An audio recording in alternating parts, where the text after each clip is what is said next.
endless cycle of dissatisfaction, where you're born in some sorrow doesn't matter. With a sea of rainbow halo in the southwest sky, blazing by the molten moonbeams, I know my only refuge, Toki is there upon Chamana's emanating Mount P. With the messages of these appearances hit home, new compassion and renunciation I had none. I felt an overwhelming sadness, thus I have sung this spontaneous uncontrived Vajra song.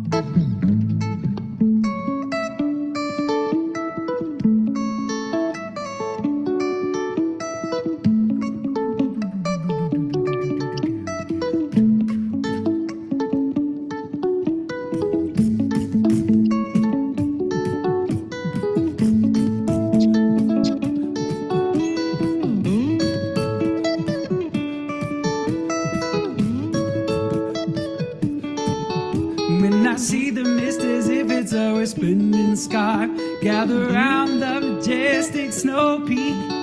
I'm reminded idle talking block the natural face of the middle way luminosity. When I see how this oppressive, wretched present drought steals the rain that we need right from the cloud, I see how deluded habits cause distraction, automatic and confusion in our thorough-free my mudra practice. When I hear the melody of the cuckoo song, which is pleasing to the ear but not profound, I see how bodies set for practice, which talks of helping others and often be a mask for selfishness and grasping. When I see the storm clouds briefly obscure the brilliant moon stainless projection, think how concepts of ambition block our wisdom, the spontaneously presence of the great perfection. When the messages of these appearances hit home, new compassion and renunciation I had none. I felt an overwhelming sadness, thus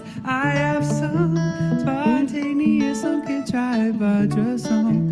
Spontaneous uncontrived Vajra song. Spontaneous uncontrived Vajra song.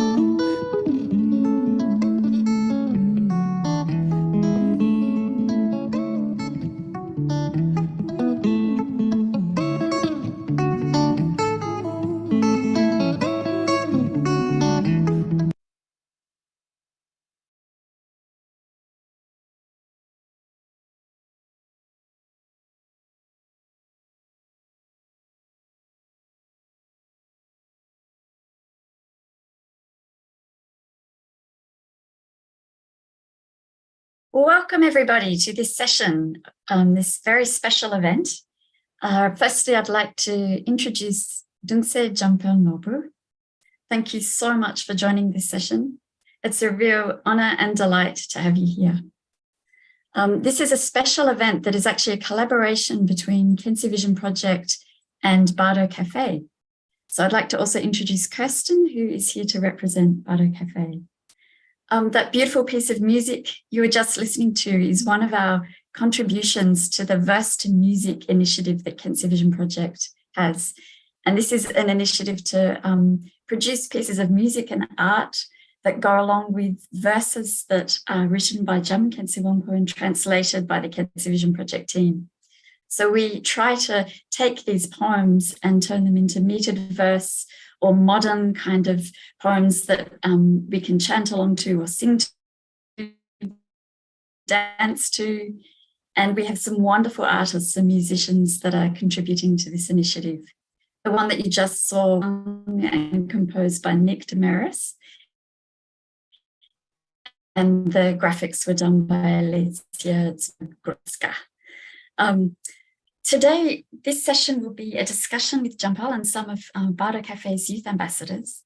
And the inspiration for this session is this text by Khyentse Wangpo called The Cuckoo Song, which is a song of renunciation and is about really seeing profound messages in everyday life. So the theme of this session is this all there is? So welcome everybody. I hope you enjoy this session. I'm just going to hand over to Kirsten to say a few words about Bardo Café, And then we will hand over to Jampal to say a few words about the theme. Thank you so much, Dharma. Thank you for having us at Khyentse Vision Project. So my name is Kirsten. I'm the Bardo Café coordinator. And I just wanted to introduce the Bardo Café and tell you what Bardo Café does. So the Bardo Café's aim is to offer core Buddhist teachings regarding mindfulness and awareness in a secular, fun, and inclusive way by using art, music, poetry, and other creative ways. So our goal is to inspire young minds to develop a deeper sense of awareness, but also purpose and meaning in life. So yes, so we are very happy to be part of this gathering today. Thank you so much. Thanks, Kirsten.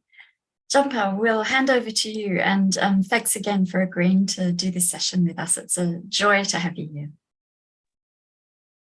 Thank you, Doma. It is my pleasure to be here on the Bardo Café and to partner or I suppose be a guest along with the Khyentse Foundation and to engage the profound question, is this all there is? So maybe I'll say a little bit about myself. I am a Buddhist practitioner and teacher living in the United States. I was born into a Buddhist family. My father is Dzigar Kongtrul Rinpoche, and I was raised within a Sangha community of Buddhist practitioners. And at a fairly young age, high school age, I made the choice to not pursue my studies in school by going to university or college, and to study Dharma more deeply and to enroll in a Shedra program in northern India and to study and learn how to practice meditation and engage engage Dharma in a more meaningful way, and to orient my life in that direction. And it really started for me with that question, the question which is inspired by the Cuckoo song, is this all there is? It is a question that I think many meditators have had over the years, and it's a question I had when making a choice for my future, whether or not to attend university or not. I had this moment where I could choose to live a more normal life, a conventional life, and to attend a university and to get a degree and then to find a job and then to establish myself in some kind of work and have a house and money, or at least attempt to have those things, however I could make my life work, and to pursue that kind of lifestyle and perhaps have some connection with Dharma through my family. Or I could really engage with Dharma practice more seriously and to make Dharma practice the pinnacle focus of my life. And it was really at that moment, having this choice, that I realized, just growing up in a Dharma family, even being the son of a Buddhist teacher, does not really guarantee that I know anything about Dharma. Of course, I have received teachings and instructions and empowerments from my father and other great teachers, but the underlying motivation behind Dharma must be personal. It cannot be given to you by your family. It cannot be forced on a person, even, because the entire path of Dharma is engaging with one's own mind, and that must be a personal choice. So it was really at that moment when I was faced with a question: do I engage with this life, which is the path that many people take to live a normal life and to be a career business person and to spend time with friends at a university and to study and to get a degree and to have all those experiences, which I was really looking forward to? Or do I take an unusual path and to explore the inner workings of the mind and focus less on the exterior world and focus more on the interior world of the mind? And that question, is this all there is, really came into sharp focus for me, because if my life is about career or owning a business or owning property or having a family, and that's the direction I want my life to go, I think there is a lot of growth that can come from that. I think there's a lot of meaning that can come from that. But it didn't seem to really be answering that question, is this all there is? Because that's just how it appears. That's what my assumption of life is about. And no matter what direction my life takes, I must always engage with my own mind. There is no guarantee that I will ever graduate from a university. There's no guarantee I will ever have a family or a home or be successful in this world. The only guarantee is that I must engage with my own mind. And so I chose to take up the Dharma path and to make it a central focus of my life in order to engage that question. Is this living, working, having a family, and retiring and dying, hopefully in a comfortable space? Is this all there is? Is this what life is all about? Just to go through the motions, to attain the same milestones that other people have attained before me, and then to really live a life and then pass away without exploring deeper questions. Is there something beyond this life? Is this world really the way it merely appears to me? Are there aspects which I have not been introduced to yet? Are there more meaningful things that a person can engage with? Not to demean anything else, but really to enhance my life and to enhance everything that I engage with. It's not as if I don't aim to have a family and to engage with the world, but is it just going to be this image that's presented to me socially or the expectations of other people? How do I bring my own understanding of a meaningful life to this question, to my life itself? And that's why I chose to forego my university studies and to enroll in a Shedra in northern India and to study for 5 years there, really learning the classical texts and learning how to meditate and seek out that question. Is this all there is? Is it just what I see? Is it just what I hear? What I touch? Is the world merely what I can experience with my 5 senses? Is it merely the things that I think, or my opinions, or my impressions of the world? Or is there something deeper? Is it really just birth, old age, sickness, and death? Or is there something more to this? So that was my question in making a big life decision. And I am not one to give so many answers away, but it's been a very meaningful path for me in my life. And that question has taken me to places I could never really have imagined by appearance alone, by assuming, yes, this is all there is. Some of my classmates used to say, life sucks and then you die. And my question is that true? Is it just a difficult life, difficult circumstances, and meeting other people's expectations and then getting stuck in that momentum? Or is there more? Is there more that enhances life? Is there more that uplifts an individual and uplifts society and uplifts one's own spirit and mind? And is that more than the world appears to be? Just based on appearances, the world is a very simple place or a very bleak place.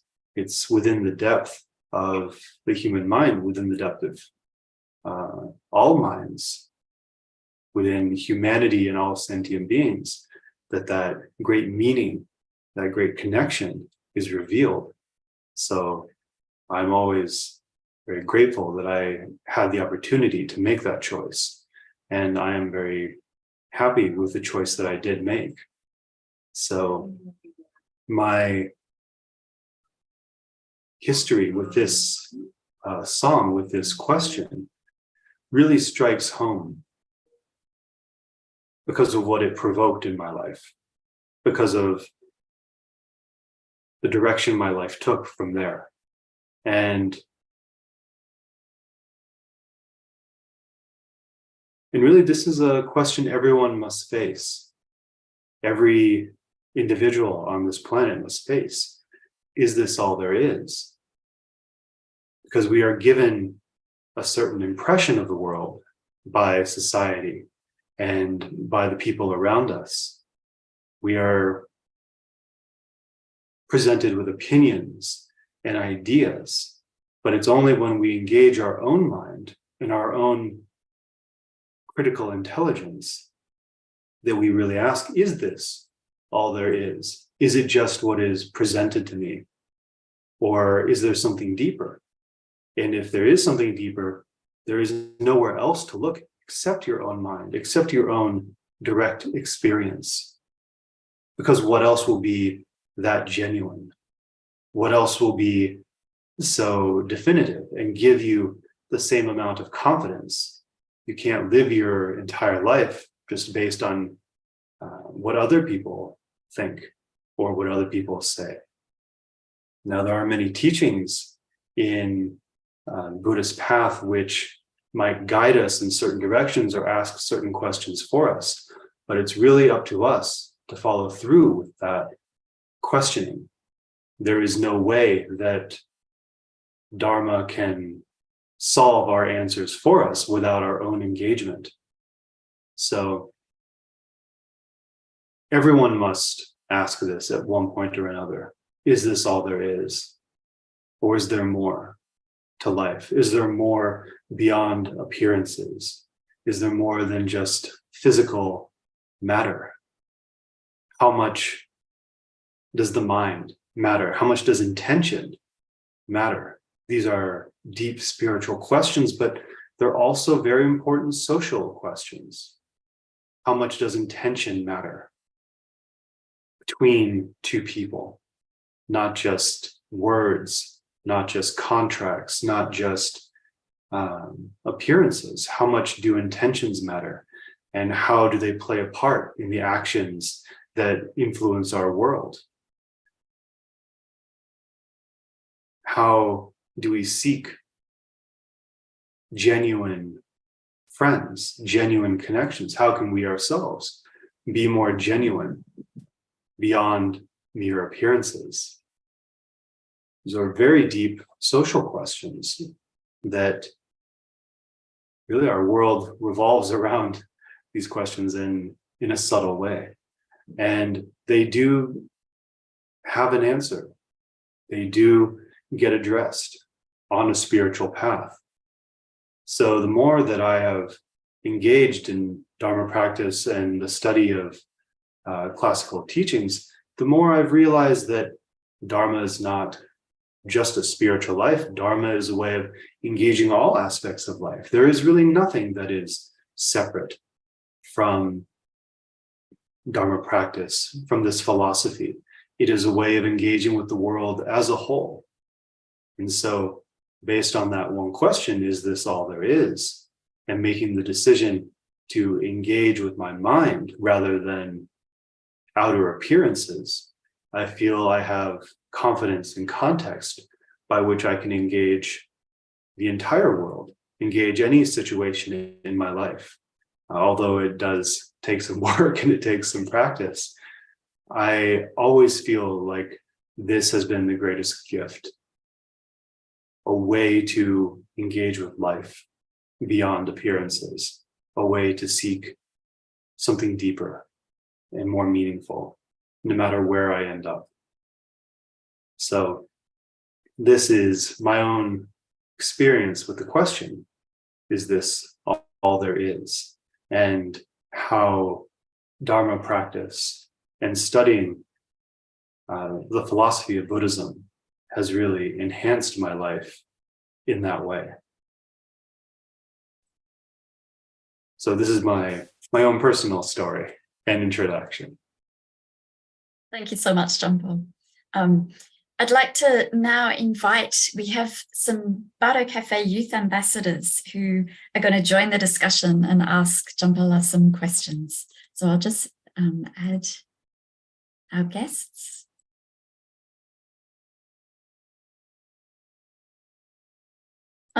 Lexi, Narayan and Tara, would you like to briefly introduce yourselves?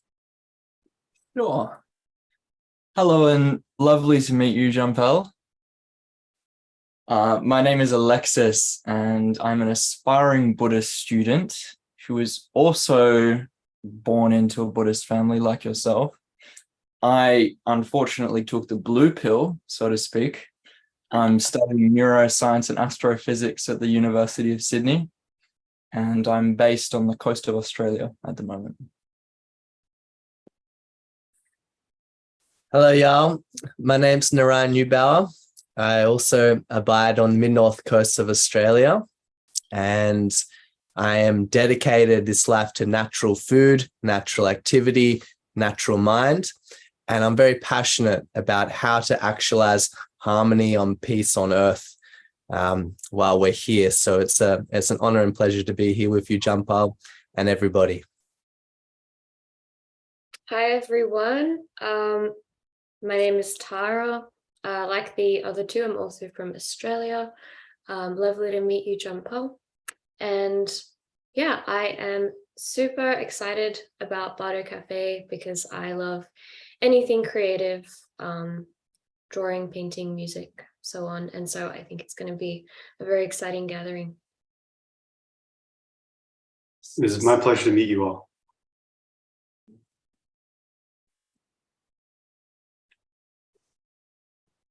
Should we move on to the questions?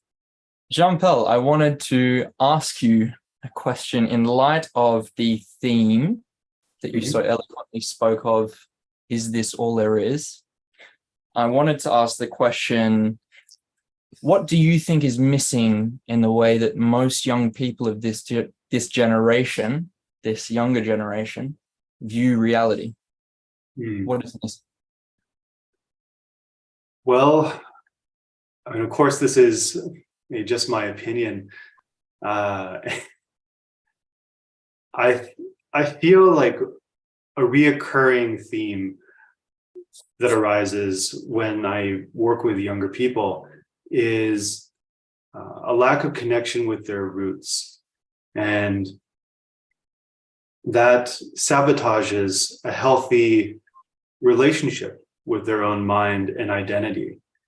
The world is somewhat going through an identity crisis right now in many different ways, spiritually, culturally, our relationship with our environment, historically. There are many aspects of who we are right now, which is being called into question. Our cultures are melting together, and it's hard to maintain those authentic links to our past.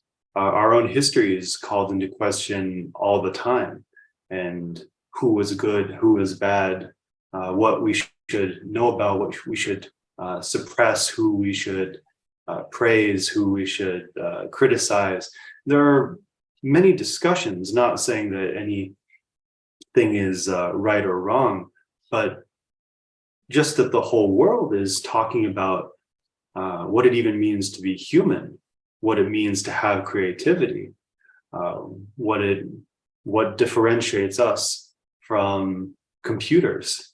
Even these are all questions these are all conversations that are being had right now across the world. Where do we come from? What do we hold on to? What's worth holding on to from our history and from our culture? And when we ask these questions, when we have these conversations, it becomes difficult to know where we come from, what is good, and what we can rely on. And these are our roots. This is our history, whether it's our cultural history, our family history, our spiritual history, our natural history with the planet. These are all things that give us foundation and confidence. And these are our roots as human beings. And trees need roots in order to have a hold on the soil and to be healthy. Now, how we move into the future and how we engage the big questions that arise around us, that's like the trunk of a tree or the branches of a tree. Now, in the jungle or the rainforest or anywhere, trees have to navigate their environment. They have to reach out branches to get sunlight. And if sunlight is not around them, they have to reach out farther. And so they're dynamic. They open up their leaves here or they close their leaves there. And so there is a dynamic interaction with the world above ground. But if there are no roots, the tree won't be healthy. So there have to be roots for a human being to know who they are, to have some confidence in where they come from, and then engage the world.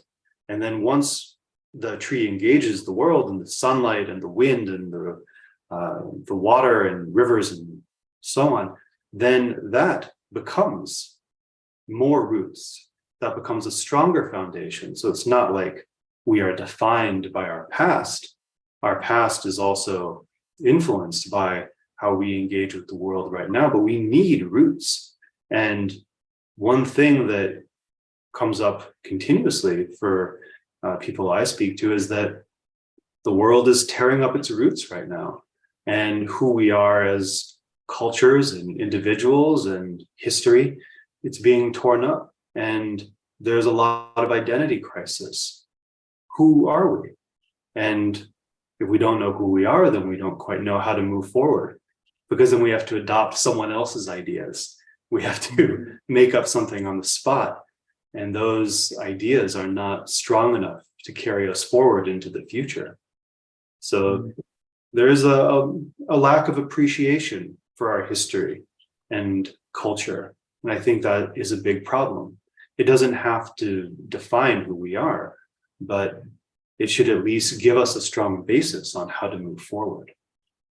That's one of the big challenges I feel faces people today, not appreciating those roots.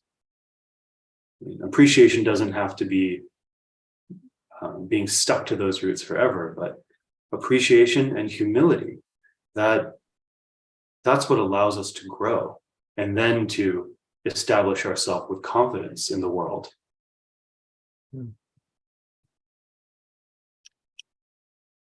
Thank you for that. Thank you. That was very inspiring and I think very relevant to all of us in laying a foundation and getting back to our roots. So the next question is, how do you feel about the future in light of relentless climate change and just these degenerated times? It's very overwhelming, as we spoke about, and how to go forward in terms of dealing with yourself and taking action. Climate change is is the big boogeyman of our world right now. And it's definitely been one for my generation. When I graduated high school, even the people who graduated before me, I would watch the graduation ceremonies, and every year the teacher would come up and say, "You are the future, you have to fix this." And it was for the years before me, it was for my graduating class, and it was for the classes after me. And it really gives this sense of impending doom.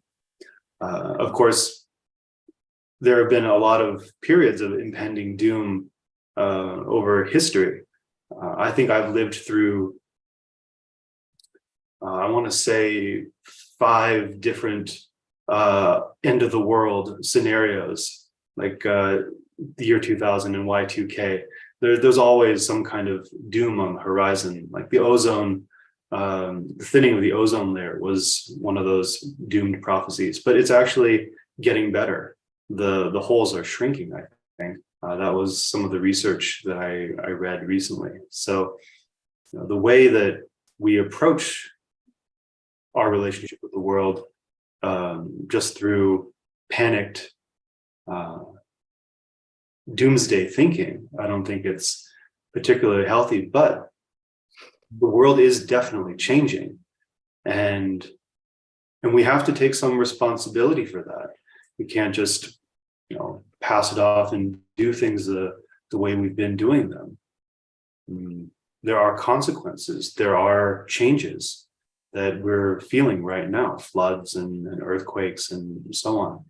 So in this particular age, where we call it degenerate times or the Kali Yuga, or people are becoming a little harder to, or more harder to engage with, or there's too much change, there's too much technology, there's too much advancement, and we can't even keep up with who we are anymore. So in that context, I think the best way to take action is, one, to take responsibility for your own mind. That's the first and foremost thing that I think needs to happen worldwide. Everyone needs to have some method of mindfulness, some way of taking responsibility for how they think, because we put that off on other people. We say, now it's your generation's problem, or no, it's their problem, or someone else will deal with it. Not just with the climate, not just with the world, but with our own projection of the world being doomed. If the world is doomed, that's an idea in our own head. That's our own personal perception. How do we take responsibility for that idea? A big part of what makes tackling climate change difficult, or tackling these big issues difficult, is that everyone has their own ideas. And it's very hard to come together in a conversation. It's very hard to work together to agree on anything, because everyone's holding on to some personal ideas, personal fears, neurosis. So there's no working with one's own mind, and that makes it harder to engage with other people. So that's the first thing that I think really needs to happen in order to take action in the world. And then the second kind of comes from that. It's that the way we engage has to be different. It has to be more grateful and appreciative of the world that we do have. Not in the, I love and appreciate the world and all its greatness, and that's enough, but to really show our appreciation by letting go of old habitual ideas, by letting go of some of our own comforts, not necessarily in a political or social way, where it has to be a socialist society or a democratic society or something like that. These can be good things, but it really depends on people. The way that we appreciate our life, I heard Narayan say that he's into natural food. the way we engage with our food, with appreciation, not knowing where our food comes from, not engaging with the world in a healthy way, not taking responsibility for our own complaints in our mind, saying, where does my food come from? How do I engage with food supply in a healthy way? How do I grow my own food? How do I kind of break this cycle of consumerism? These things have to come from our own intentions. They have to come from sacrificing a certain level of comfort and in ease.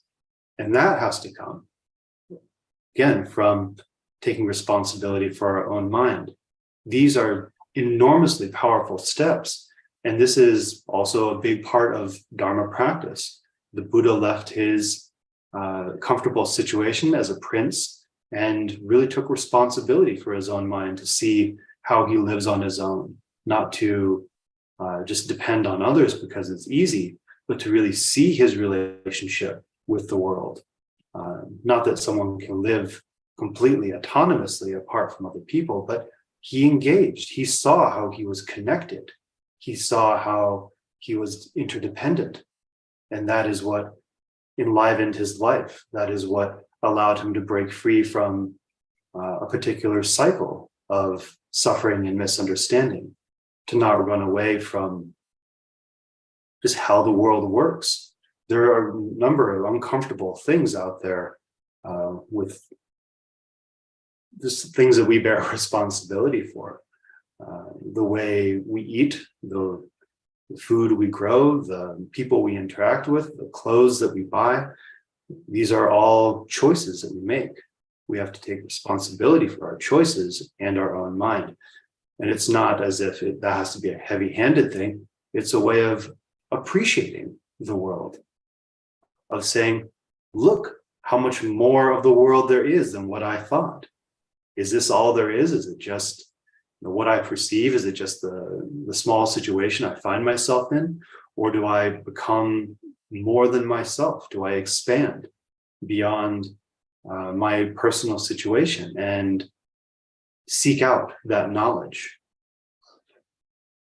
Taking action is engaging with one's own mind and engaging with the world in a way that's not preconceived, that's not bound by our past ideas. And it can be as a spiritual person, it can be as an artistic person, it can be as like a farmer or growing our own food. It can be as a cook, or it can be in many different ways in many different professions, but it has to break habitual tendencies.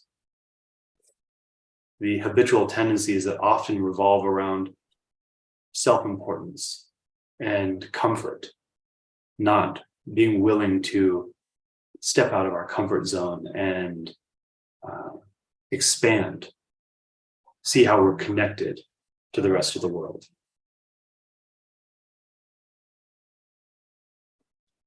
I hope that makes sense.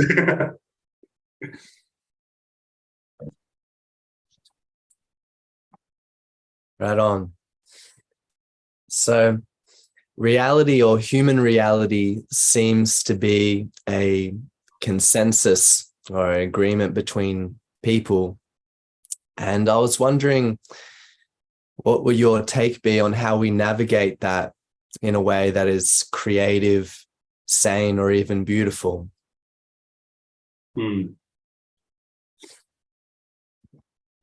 Reality is a consensus in that we have to have a consensus just to communicate with each other and to interact with each other.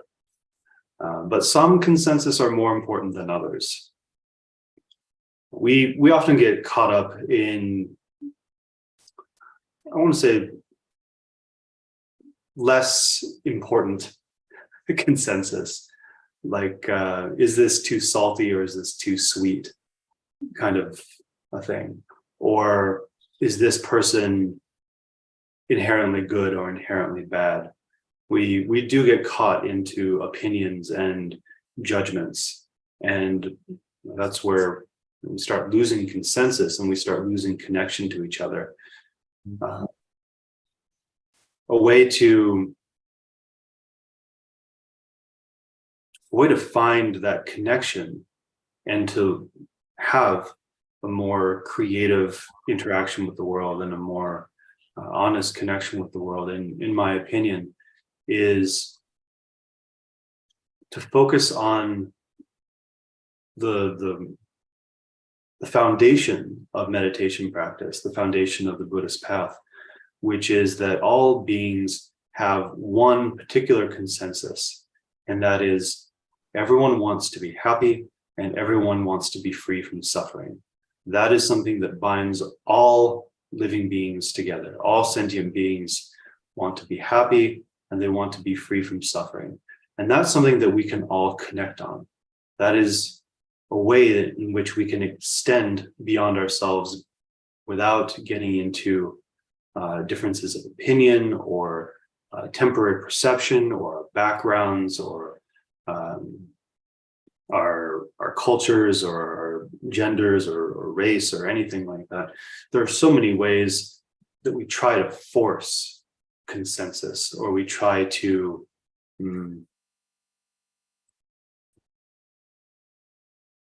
homogenize the world around us, for lack of a better word, and not appreciate that things are relative. You're not going to force consensus on everything, but there is one consensus that you can focus on. And in that diversity of causes and conditions that we all find ourselves in, it's easier to navigate an unfamiliar situation, something that you may not agree with. You may not agree with other people, but you can connect on that very basic level. Not everyone has to speak the same language. Not everyone has to believe the same things or have the same political leanings or the same emphasis. But we can all generally agree that beings want to be happy and free from suffering. There has to be some basis on which we communicate, some way of interacting with each other. But otherwise, it's a fool's errand to agree on everything. And it's in that diversity that there is creativity, that we navigate the world according to our own causes and conditions, that gives us room and inspiration for art and creativity and ways of navigating the world differently. We have to allow for that. We have to not get hung up on appearances, not to ponder others' business too carefully, as it says in the Lojong text on mind training. It comes down to those Four Noble Truths, the first teachings that the Buddha ever gave, that there is suffering in the world, and there is a cause of suffering, the suffering of neurotic emotions, the suffering of impermanence and not wanting things to change, but they do change, and wanting things to look a certain way based on our preferences, and then not having that met, or having a really good situation and not wanting that to change, and then things change. There are many different ways in which suffering manifests in our life, particularly as neurotic emotions like anger or jealousy and craving. But the source of those negative emotions is our own self-importance. It's our own attachment and craving to the sense of self. Because we all want to be happy, it gets twisted by just emphasizing self. We all share this desire, and so we all have a basis on which we can agree. We all have some way to connect. So it's this individualism at any cost, to always cherish and protect ourselves, which actually causes us suffering. And the way to be free of that, there is freedom from suffering. There is a way to be free from suffering, because when there is a cause, there is an effect. And if you take away the cause, there is no effect. So if we take away the cause of suffering, that cherishing and protecting the sense of self, then there is freedom. And the way to attain that freedom is to let go of the self-importance through altruism, through connecting with other people, seeing other people as just as important as we are. And by doing so, we are actually acknowledging the natural interdependence of the world. We're actually being more genuine and seeing that we don't exist in a vacuum. We don't exist on our own. We are always engaged with other people. Our mind is constantly engaged with the world around us. And so there is always a way to connect. There's always that basis that we share.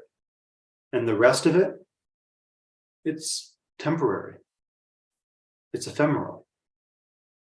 And we can let go of our personal preferences. And that's really the way to navigate,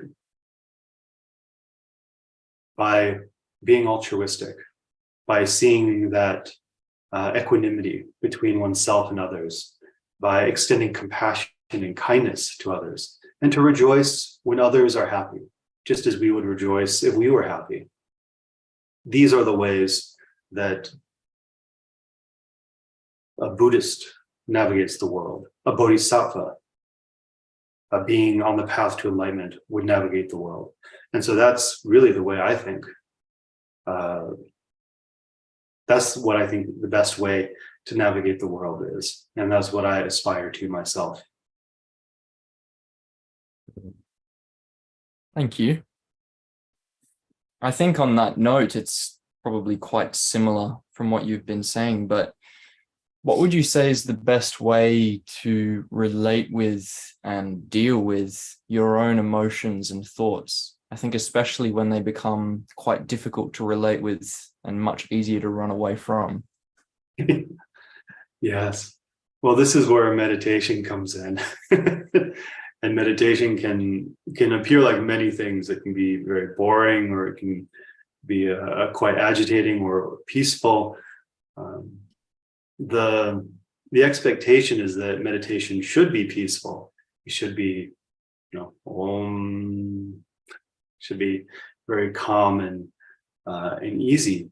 But then we sit down and we try to be and we become more and it's not our actual experience. So the expectation is what makes meditation so difficult. Meditation is not really meant to be easy. Meditation is meant to reveal that whatever thoughts arise, whatever emotions arise, these don't actually define us. Thoughts arise and then they dissipate. Emotions arise and then they dissipate. If we don't act on them and if we don't feed them, then they are as impermanent as anything else. They're probably the most impermanent things that we experience. Thoughts disappear just in a moment. Emotions, even intense emotions, with a little breathing and a little time, they'll pass. Sometimes just eating some chocolate, they'll pass. Sometimes emotions are just a physical byproduct of low blood sugar. It can be that way. These are conditioned. And so if they're conditioned, thoughts and emotions are conditioned, why do we assume that this is who we are? This is what things are like. Meditation is meant to show us that there is freedom and authenticity within our own mind, beyond thoughts and emotions. The nature of our mind is like the sky, and our thoughts and emotions are like clouds on the sky. Now, they might obscure the sky, they might obscure the view. There might be a big storm of emotion that seems to take up the entire view, and it's all dark, and there's lightning and wind. But that doesn't actually change the sky. The sky is still the sky. All this is what we see, it's what we experience, but it's not what the sky is. We think we are our thoughts, we think we are our emotions, and we feel then obligated to act on our emotions. And that causes a chain reaction within our mind or how we engage with other people. But really, our mind has not changed. These are temporary things. If our thoughts and emotions, if that's all there is, then there's no way we're going to find freedom. It's just a cycle, an endless cycle that will never be broken. But it's not. Our thoughts and our emotions are not who we are. They're just ephemeral experiences. This is what helps me get through difficult times. Difficult times arise, emotions arise, depression, anxiety, sadness, heartache, anger. I acknowledge them. They affect me, and sometimes they can be very strong, but I know it's not who I am. I know that I can go beyond them. I know that I can wait. I can be patient. I don't have to be reactive, and I can let these things pass because I have experience of my mind beyond the clouds.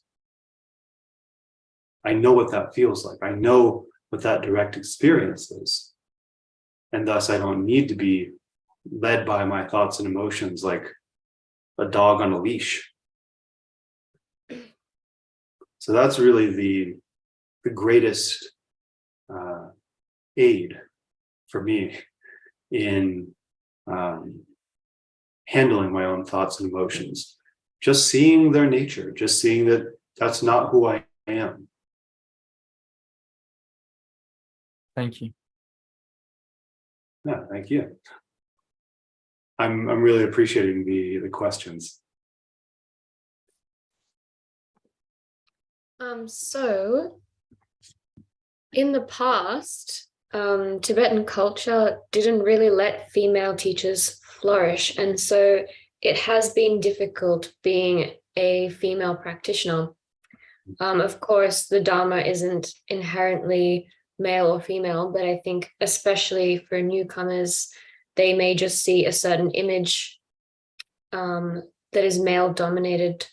Do you feel hopeful that this is changing so there can be more amazing female teachers in the future? For example, your mother. Yeah, yes, I do feel hopeful. I mean, I would really enjoy seeing more female teachers in the world. But that also does depend on there being more dedicated practitioners in the world as a whole. I think in the past, Buddhism has many different schools of thought, and it's spread out in many different cultures. For instance, there's Buddhism in India, there's Buddhism in Tibet, there's Buddhism in Japan, and there are strong cultural influences that have formed those communities and those societies. And across those different societies, it has been difficult for women to simply have the free time to be practitioners or to have that availability. And I'm sure there are other difficulties that have gotten in the way. I mean, it's hard for lay people to be practitioners. Generally, it's just the monastics who are able to practice, monks and nuns. And even then, more monks than nuns, because it's just socially acceptable for young men to be monks. And maybe there's more of a conservative idea that you want to hold on to your daughter or something like that and not let her be a nun. There are many stories of Indian princesses who wanted to be nuns and were pulled back by their parents for wanting to live that kind of life. And socially, it wasn't as acceptable. But these days, it's a lot more acceptable. And because of that, I think there can be a lot more practitioners of a lot more female practitioners in the world. And there's that freedom, there's that availability, that independence, and certainly getting better in most of the world. And still there are some difficult areas, but the more dedicated practitioners there are, I think the more female guides we will see in the future. And I am very encouraged by that. And I would love to see that.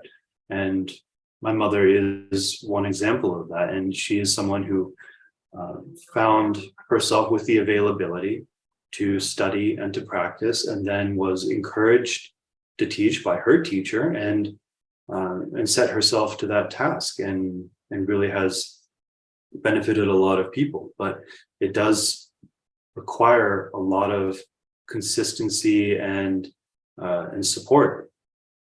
But I hope that there are more female practitioners in the future. One key feature that maybe has allowed my mother to be a teacher is that I was, as a baby, or not as a baby, but as a child, I was not, she didn't have to take care of me all the time. I was a very independent child, and she gave me a lot of love and care, but I was also very happy being on a retreat land with her, and that, I could just play in my corner while she was doing meditation. And that kind of family support and availability, that's what makes this possible. When someone is dedicated, they have those opportunities to practice, they have those opportunities to thrive. And as there is that freedom more and more in the world, I think there will be more dedicated female practitioners who can really apply themselves to that path. And as conditions come together, we will look to them to be future teachers. I mean, that's my hope. I get a lot out of my mother's teachings, and also the teachings of Khandro Rinpoche. Some of her teachings, particularly on Prajnaparamita, are just mind-blowing to me, and I have so much reverence for her teachings and her just ability to benefit the world. So I look forward to that future, and I think it is possible.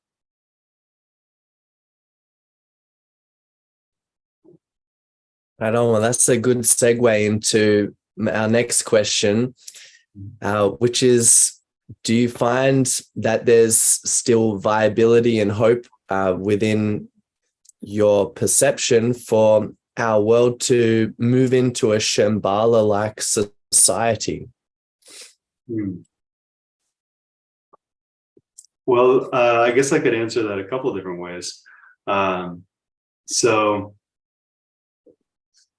for us who are here in our various locations, I think there is some potential to establish a more enlightened society in the spirit of the kingdom of Shambhala. And that does depend on how we navigate the challenges of our age, and whether or not we rise to the challenge. The more challenging the time, the more we have to rise to it. And I mean, really only our own intentions and our own effort and dedication will say whether or not we overcome these causes and conditions and create a more enlightened or uplifted society. But I think there is a potential for that. Now, on the other hand, the kingdom of Shambhala does exist somewhere, and really we're waiting for them to reveal themselves and open their doors and say, hey, here we are. So yes, I think there is potential for us to create an enlightened society in the spirit of Shambhala, but also the kingdom of Shambhala is the kingdom of Shambhala. And I have a lot of confidence that the practitioners of the past and the great Buddhist leaders of the past, they have established many landmarks, many areas that there is a more enlightened society. It's just not apparent to us. There are many cultures that do have an uplifted way of living. It's just not on our radar because we tend to be more physically focused on, what's impressive, what looks flashy, what seems more material in its basis. If the kingdom of Shambhala had oil, I'm sure we would be there quite quickly to mine that out. But I suspect that the kingdom of Shambhala is really an enlightened society that's off our radar right now. So as for our responsibility, I think, yes, there is potential for that. But I'm not discounting that the kingdom of Shambhala is established somewhere, because these teachings have been around for a long time. And there are many people who have followed them, followed through on them.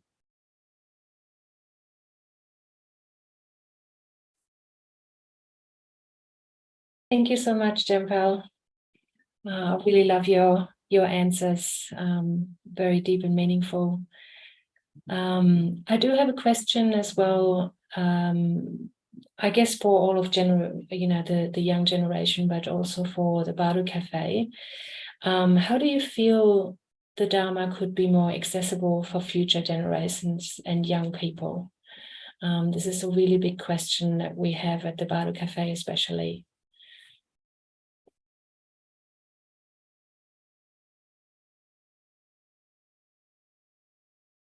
Narayan, do you want to take a first crack at that?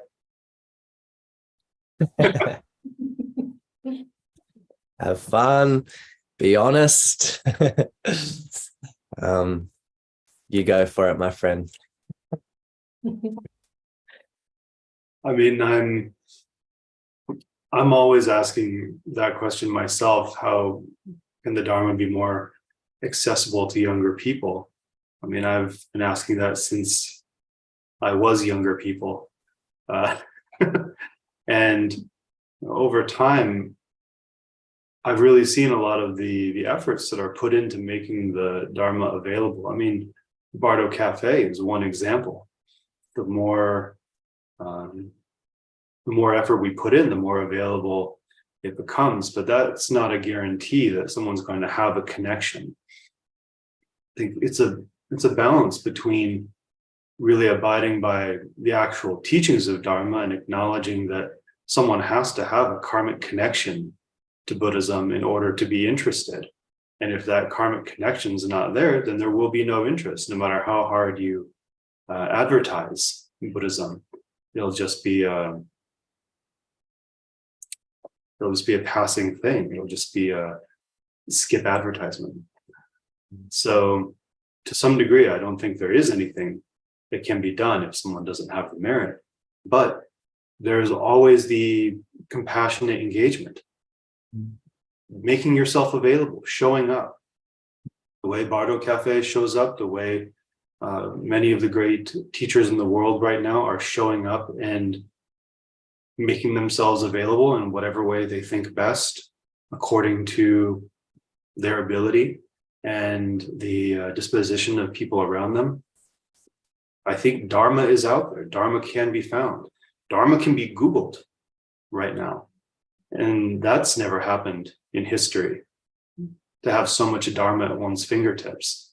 So I don't think it's really a matter of accessibility, but being patient and engaging wherever one can, and letting that connection develop where there are the seeds. That's, at least that's for me. I know the Dharma could be appealing to more youthful people. It could be appealing to different cultures. It could be translated into different languages. That's a big one. But I haven't seen any particular success except just being available. Mm-hmm. There is no one thing that has ever done it. What succeeds in one area does not succeed in another area. This podcast works, that podcast does not work. This seminar, that seminar, one will work, one won't. It's really about the disposition and the merit, but being there and giving it that try, allowing there to be successes and allowing there to be failures in connection, that's our own bodhisattva activity. And I don't think it's a wasted effort just to show up and make oneself available. That's a really great point. Thank you, Jampal. That, there has to be that connection with people inherently, and we can only do what we can do from our side to, to bring the teachings out and make them available in different ways. So now, thank you so much. I would like to add just briefly that I think that there's quite a significant effect of just first impressions on the younger generation these days. And I think that when you're someone young, maybe in the West, because in the West, I would say Buddhism is probably just beginning to enter more freely in the mainstream. If you hear it, usually it's taken with the context of religion. And I think for a lot of young people, especially people that are doing their best to relate with today's world, and they have a view that really there needs to be action taken, I think that there can be a little bit of cynicism towards something with the label of religion. And it can almost be at odds with their wish to take action. And I think because Buddhism is very much just that, taking action and taking responsibility, I personally believe that a big thing that would help is if we were able to kind of uncover Buddhism from that label of religion in presenting it. That's a great point. Maybe each of us could think about how to answer those questions that young people have, not necessarily because we're trying to sway people, but to be ready with context when someone has that question, so that those misunderstandings get cleared away right off the bat, right away.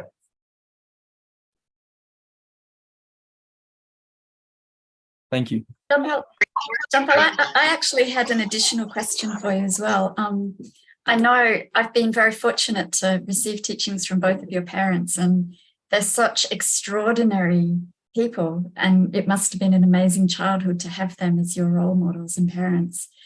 But I'm sure also at times it must have been quite challenging. And I guess I'm interested in terms for serious practitioners, when doubts arise or when difficulties arise on the path and you lose your inspiration, how have you dealt with that, if that's come up for you, when you've been through really tough times and you don't feel like practicing? I mean, I don't know whether that's ever happened to you, but have you been through a time where you've had that kind of, I guess, obstacle arise where you've become jaded or been so full of doubts that you haven't found the solution in the Dharma? And how have you dealt with that? Well, yeah. I mean, of course, those have arisen. Those obstacles have come up, and there have been times. I mean, still, there are times when I don't feel like practicing, but I know that that's just a feeling. If it was always about how I feel or whether inspiration hits me, I'd never get anything done. Whether it's meditation or anything else, really. I don't always feel like getting groceries, but if I don't get groceries, I'm going to starve. So just some things you have to do. As far as seeking answers from the Dharma, there's never been a time when I didn't receive an answer from my practice and my meditation.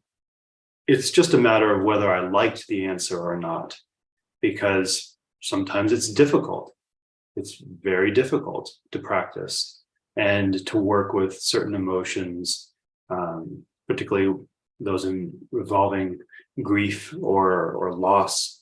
So, yeah, there are difficult times where even Dharma practice itself doesn't feel like it's offering up a solution, because you're still going through it, but that is the process. That's the process of working with one's own mind. And nowhere in the entire history of Dharma teachings does it say this is going to be easy. It's going to be easy to work with your own mind. It's easy to just pop out of habitual patterns and escape samsara and attain enlightenment, because we've been ingrained in these habits for millions and millions of lifetimes. And even in this life, however long we've lived, it's been a constant thing for us. So it's hard to let go of those habits. And it's not that the answer hasn't been given, it's just that it's difficult. But I've never lacked guidance in that way. And growing up with Buddhist parents, or being around my parents, they actually made it very easy for me. I think my relationship with my parents in terms of Dharma has actually been quite easy. My big challenges have more been my own challenges. Just the way that my parents have manifested as parents, but also as practitioners, it's given me a lot of encouragement and context for how to work with my own mind. So I have learned by their example. Thank you. Jampal, I was wondering whether you had any questions for either Alexi, Narayan, or Tara. Oh, I didn't think of any questions beforehand.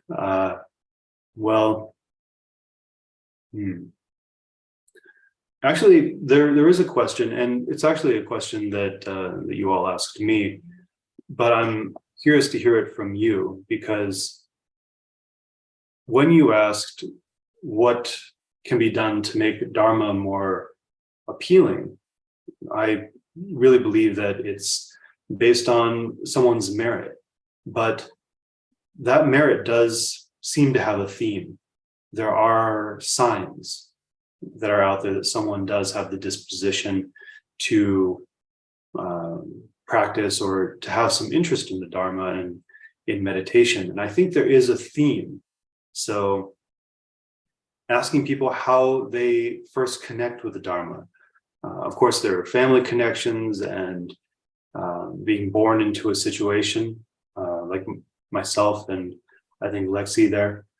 But really, what is the moment that connects you to practice and to meditation? Like, at what point did you feel this was meaningful? Whether you're, deep in meditation right now, or you're just really interested in it. Like, what is the catalyst that speaks to you, that made you feel this is important? I would probably personally say that in my experience, it's one of two things. I think that the first is probably merit being the driving factor on how you relate to it. And in my experience, that has been something that can be quite almost like a momentum that is carrying you. And I guess we can say that's from past actions, linking you towards being more connected to being able to practice. But I know for myself, that's been incredibly helpful in developing my connection to relating with the Dharma and just having a natural openness and curiosity.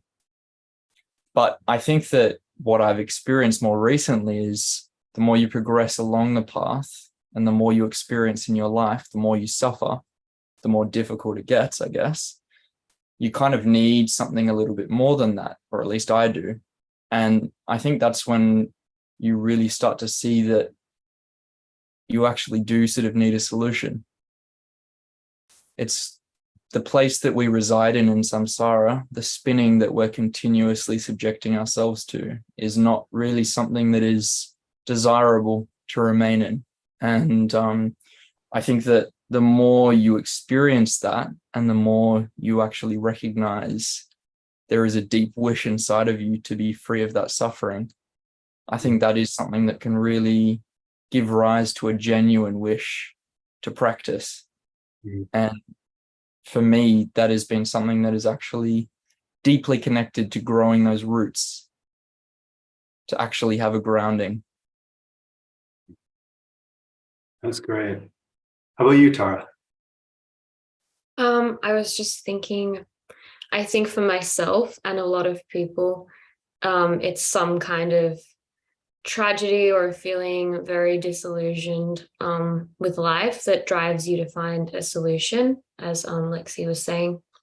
Otherwise, I feel sometimes it is just thinking to yourself like, wow, this is all very strange. Why am I here? Sort of thing. Just a very immediate response to what's around you that drives you to search for something else. And I think that it doesn't have to be either of those two things. I think even seeing a beautiful tanka or dharma inspired artwork, if that drives you to think about the dharma, I think that's enough. I don't think it has to be, especially for people who are just starting out. Obviously, it does get more serious at a certain point. Great, thank you. Narayan? Yeah, agree with it, all of this, so many things. Looking back personally, what really shifted things into gear for me was definitely, it was a suicide in the family. So it was like my mind was just overworking so many things, thinking about every possible way, of which way, how, what, and it was both death and hell in somebody's being who I deeply loved, that really provoked me to look more into other avenues. And I think as time's gone along too, that motivational force has naturally needed to change and shift into other gears. And the Bodhisattva vision and the mission, the most beautiful thing, the courage and the great compassion for all beings. And like you said, that ground consensus that all beings are on that equality plane and equally deserving is profoundly, there's a source of energy there. So whatever can, I guess, ground into that heart and also link us away from the hell, that just makes sense to me. And as the contrast of the world, like you've suggested with the roots shift, I just think for me personally, anything that connects with the roots and draws the sustenance up and then allows the dynamic play to navigate, it just feels healthy and more workable. And if there's a way to be healthy and workable in today's day and age for the benefit of all beings, that is just a no-brainer. You don't need to think too hard about that, you know. Those are great answers.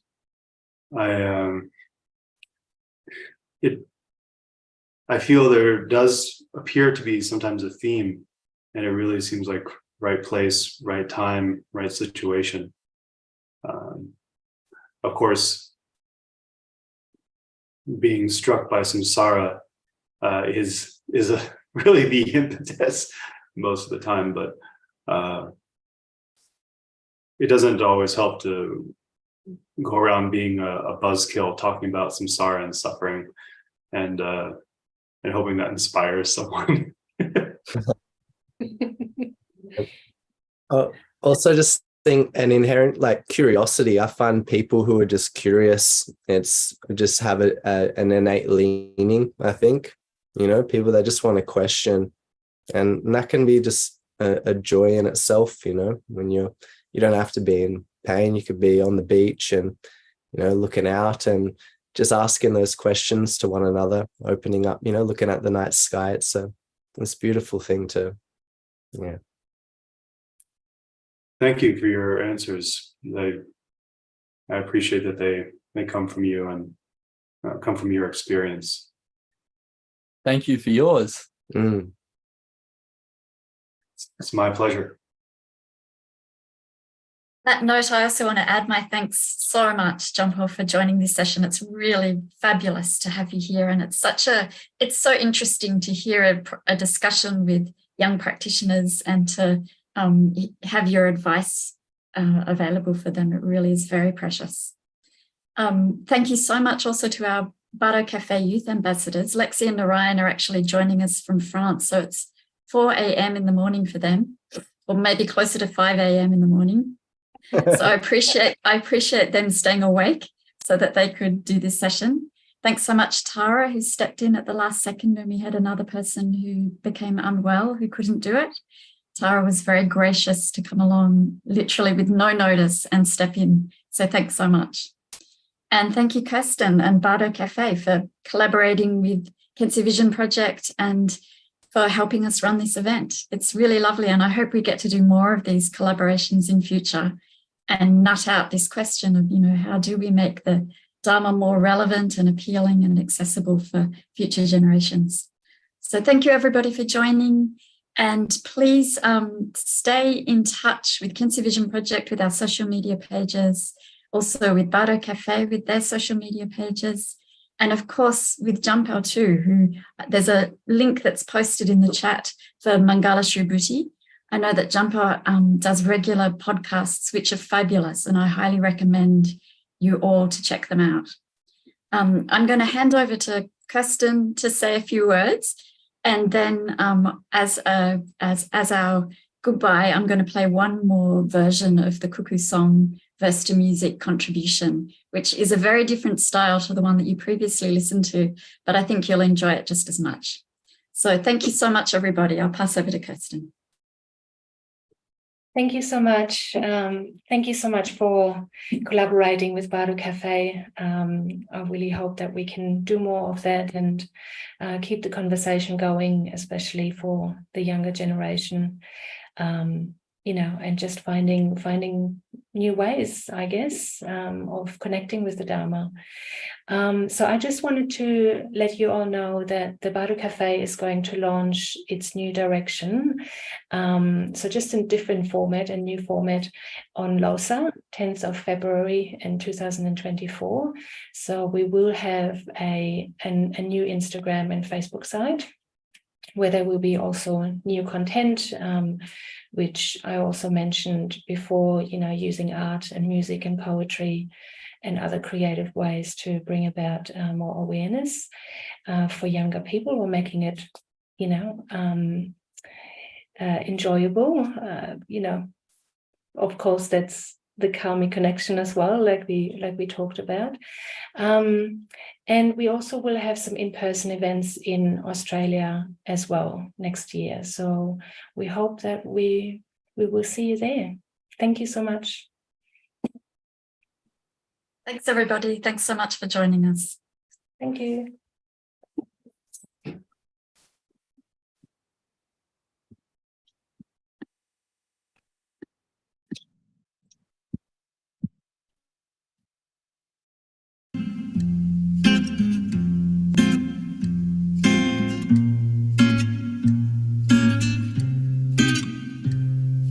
Candle beat sun, I behold with my eye.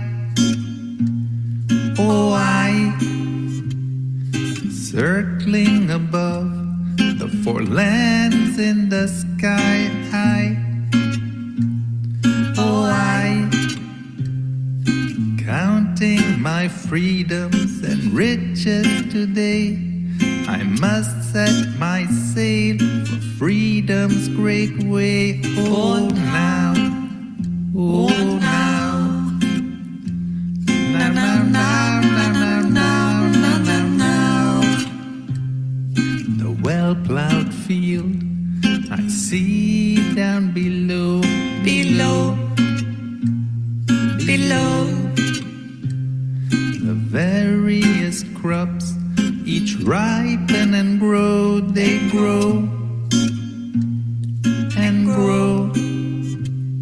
I think of the effort it takes to be free, since good and bad actions will catch up with me. oh no, oh no. No, no, no, no, no, no, no, no, no.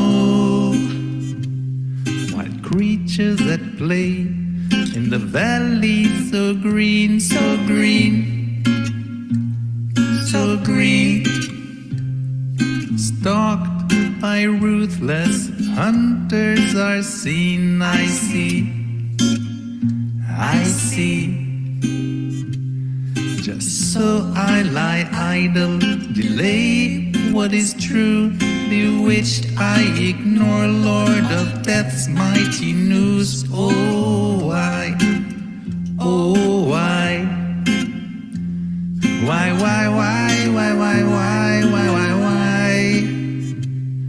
A shimmer of endless patterns arrayed.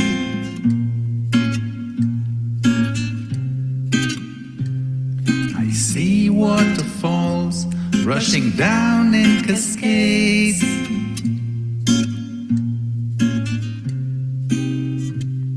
I know in samsara, no matter where, our plight is unending and so hard to bear. Oh my, oh my, my, my, my, my, my, my, my, my, my.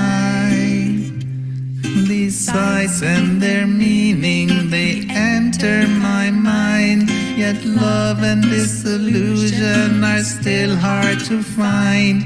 For these with great sadness forever I long, with this spontaneous and true Vajra song. Oh no, oh no, no, no, no, no, no, no, no, no, no.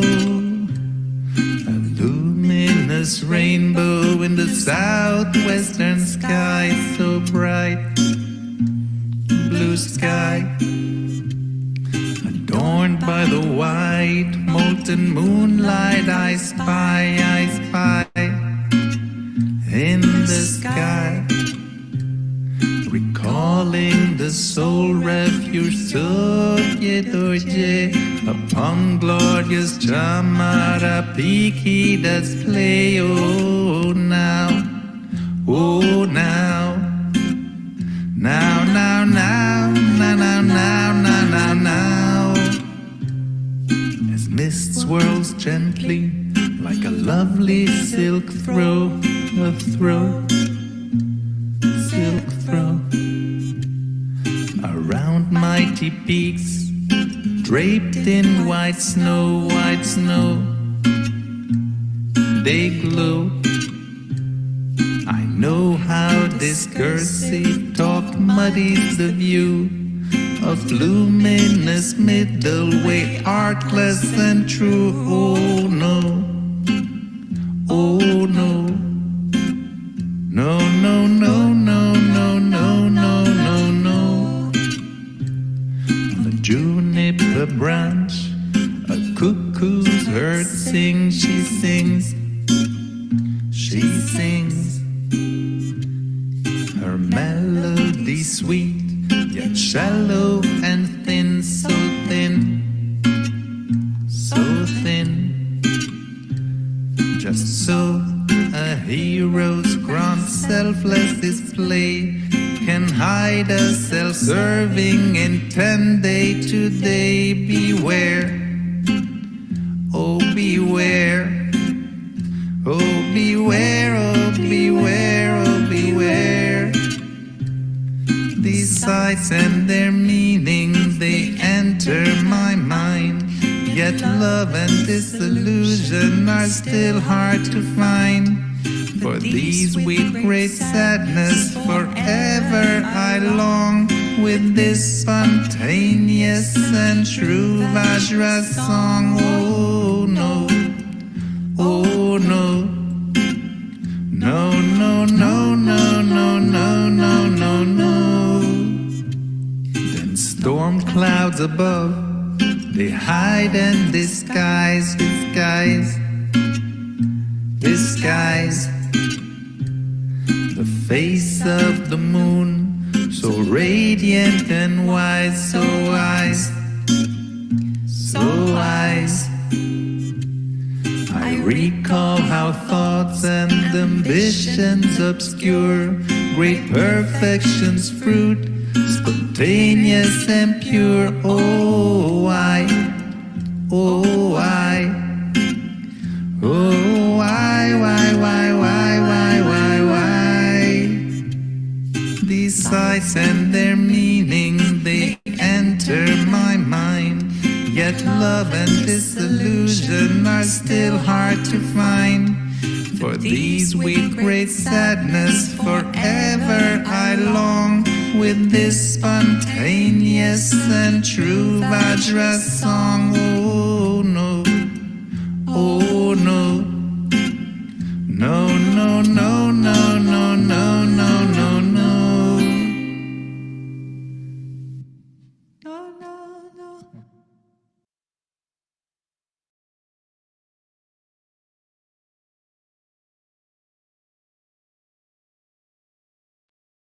What do you think of those, Jampala? They're very nice. I